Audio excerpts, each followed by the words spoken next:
Distinguished CEOs, सम्मानित अतिथिगण, अन्य महानुभाव, देवी और सज्जनों, इंडिया एनर्जी वीक में देश और दुनिया भर से यहां यशोभूमि में जुटे सभी साथियों को नमस्कार।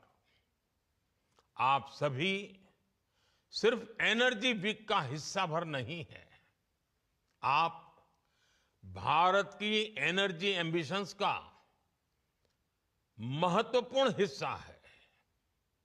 मैं आप सभी का अभिनंदन करता हूं। विदेश से जो मेहमान आए हैं, मैं उनका भारत में स्वागत करता हूं।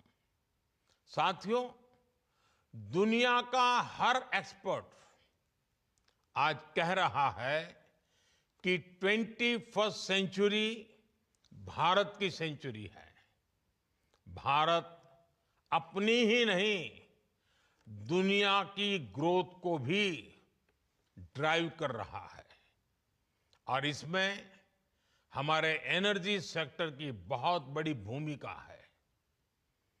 भारत की एनर्जी एम्बिशंस 5 पिलर्स पर खड़ी है। हमारे पास रिसोर्सेज हैं जिनको हम हार्नेस कर रहे हैं। दूसरा, हम अपने ब्रिलियंट माइंड्स को इनोवेट करने के लिए प्रोत्साहित कर रहे हैं। तीसरा, हमारे पास इकोनॉमिक स्ट्रेंथ है, पॉलिटिकल स्टेबिलिटी है। चौथा, भारत के पास स्ट्रेटेजिक ज्योग्राफी है जो एनर्जी ट्रेड को ज्यादा आकर्षक और आसान बनाती है। और पांचवा, भारत ग्लोबल सस्टेनेबिलिटी के लिए कमिटेड है। इससे भारत के एनर्जी सेक्टर में नई संभावनाएं तैयार हो रही हैं। साथियों, विकसित भारत के लिए अगले 2 दशक बहुत अहम है और इसमें आने वाले 5 साल में हम अनेक बड़े पड़ाव पार करने वाले हैं। हमारे बहुत सारे एनर्जी गोल्स 2030 की डेडलाइन के हिसाब से अलाइन किए गए हैं। साल 2030 तक हम 500 gigawatt renewable energy capacity add करना चाहते हैं। साल 2030 तक भारतीय रेलवे ने नेट जीरो कार्बन एमिशन का टारगेट रखा है। साल 2030 तक हम हर साल 5 million metric ton green hydrogen कर सके, ये हमारा लक्ष्य है। हमारे ये टारगेट्स काफी एम्बिशियस लग सकते हैं, लेकिन बीते 10 साल में जो भारत ने हासिल किया है, उससे ये विश्वास पैदा हुआ है कि ये टारगेट्स भी हम जरूर हासिल कर लेंगे।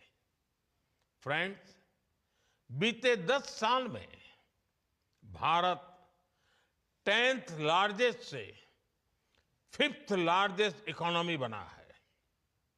बीते 10 वर्षों में हमने अपनी सोलर एनर्जी जनरेशन कैपेसिटी को 32 टाइम्स बढ़ाया है।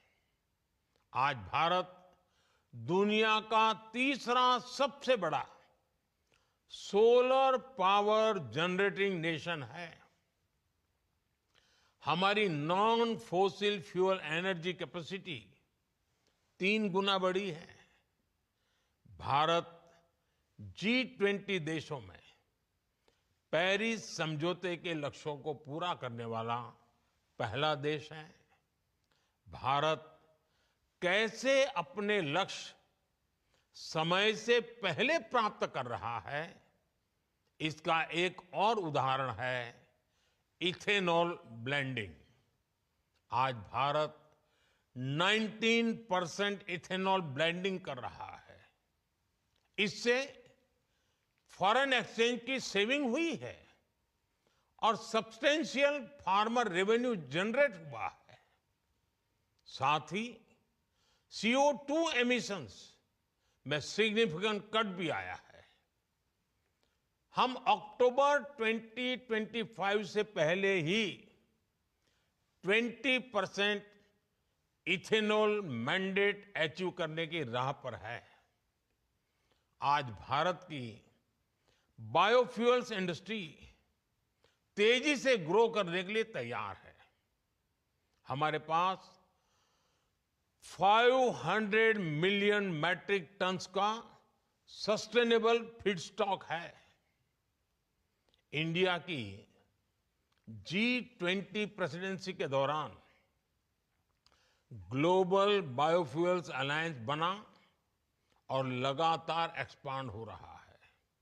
इससे 28 नेशंस और 12 इंटरनेशनल ऑर्गेनाइजेशंस जुड़ चुके हैं।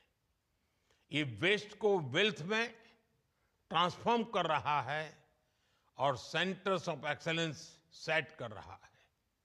साथियों, भारत अपने हाइड्रोकार्बन रिसोर्सेज के पोटेंशियल को पूरी तरह से एक्सप्लोर करने के लिए निरंतर रिफॉर्म्स कर रहा है। बड़ी डिस्कवरीज और गैस इंफ्रास्ट्रक्चर के व्यापक विस्तार के कारण हमारा गैस सेक्टर एक्सपांड कर रहा है। इससे हमारे एनर्जी मिक्स में नेचुरल गैस का शेयर बढ़ा है। भारत अभी 4th लार्जेस्ट रिफाइनिंग हब है और हम अपनी कैपेसिटी 20% तक बढ़ाने में जुटे हैं। साथियों, हमारी जो सेडिमेंट्री बेसिन्स है, इसमें कई सारे हाइड्रोकार्बन रिसोर्सेज मौजूद है। इनमें से कई का पता चल चुका है और कई ऐसे हैं जिन्हें खोजा जाना बाकी है, जिनका एक्सप्लोरेशन बाकी है। इंडिया का अपस्ट्रीम सेक्टर और आकर्षक हो, इसके लिए सरकार ने open acreage licence policy OALP बनाई है। एक्सक्लूसिव इकोनॉमिक जोन को खोलना हो या सिंगल विंडो क्लियरेंस सिस्टम बनाना हो, सरकार ने इस सेक्टर को हर तरह से मदद दी है। Oil fields regulation and development act में हुए बदलाव के बाद अब स्टेक होल्डर्स को पॉलिसी स्टेबिलिटी, एक्सटेंडेड लीजेस और इंप्रूव्ड फाइनेंशियल टर्म्स की सुविधा भी मिलेगी। सरकार के इन रिफॉर्म्स के कारण समुद्री क्षेत्र में ऑयल और गैस रिसोर्सेज की खोज करने, इनका प्रोडक्शन बढ़ाने और स्ट्रेटेजिक पेट्रोलियम रिजर्व्स को मेंटेन करने का काम आसान होगा। साथियों, भारत में कई डिस्कवरीज और बढ़ते पाइपलाइन इंफ्रास्ट्रक्चर के कारण नेचुरल गैस की सप्लाई बढ़ रही है और इसी कारण आने वाले समय में नेचुरल गैस का उपयोग भी बढ़ने वाला है। इन सारे क्षेत्रों में आपके लिए निवेश की बहुत सारी संभावनाएं बन रही हैं। साथियों, आज भारत का बहुत बड़ा फोकस मेक इन इंडिया पर है, लोकल सप्लाई चेन पर है। भारत में पीवी मॉड्यूल सहित अनेक प्रकार के हार्डवेयर की मैन्युफैक्चरिंग के लिए भी बहुत संभावनाएं हैं। हम लोकल मैन्युफैक्चरिंग को सपोर्ट कर रहे हैं। 10 साल में भारत की solar PV module manufacturing capacity का विस्तार हुआ है। ये क्षमता 2 गीगावाट से बढ़कर करीब 70 गीगावाट हो गई है। पीएलआई स्कीम की वजह से ये सेक्टर और आकर्षक हो गया है। इससे high efficiency solar PV modules की मैन्युफैक्चरिंग को बढ़ावा मिला है। साथियों, बैटरीज और स्टोरेज कैपेसिटी के सेक्टर में इनोवेशन और मैन्युफैक्चरिंग दोनों के लिए बहुत अवसर हैं। भारत बहुत तेज गति से इलेक्ट्रिक मोबिलिटी की तरफ बढ़ रहा है। इतने बड़े देश की डिमांड पूरा करने के लिए बैटरीज और स्टोरेज कैपेसिटी के क्षेत्र में हमें बहुत तेजी से काम करना है। इसलिए इस वर्ष के बजट में भी हमने ग्रीन एनर्जी को सपोर्ट करने की संबंधित अनेक घोषणाएं की है। सरकार ने ईवी और मोबाइल फोन बैटरी की मैन्युफैक्चरिंग से जुड़ी कई चीजों को बेसिक कस्टम ड्यूटी से बाहर किया है। Cobalt powder, lithium ion battery waste, lead, zinc ऐसे अनेक क्रिटिकल मिनरल से ड्यूटी हटा दी गई है। नेशनल क्रिटिकल मिनरल्स मिशन भी भारत में एक सशक्त सप्लाई चेन के निर्माण में बड़ी भूमिका निभाएगा। नॉन लिथियम बैटरी इकोसिस्टम को प्रमोट करने की दिशा में भी हम आगे बढ़ रहे हैं। इस वर्ष के बजट में हमने न्यूक्लियर एनर्जी सेक्टर को भी ओपन कर दिया है। एनर्जी में हो रहा हर इन्वेस्टमेंट नौजवानों के लिए नई जॉब्स क्रिएट कर रहा है, ग्रीन जॉब्स के अवसर बना रहा है।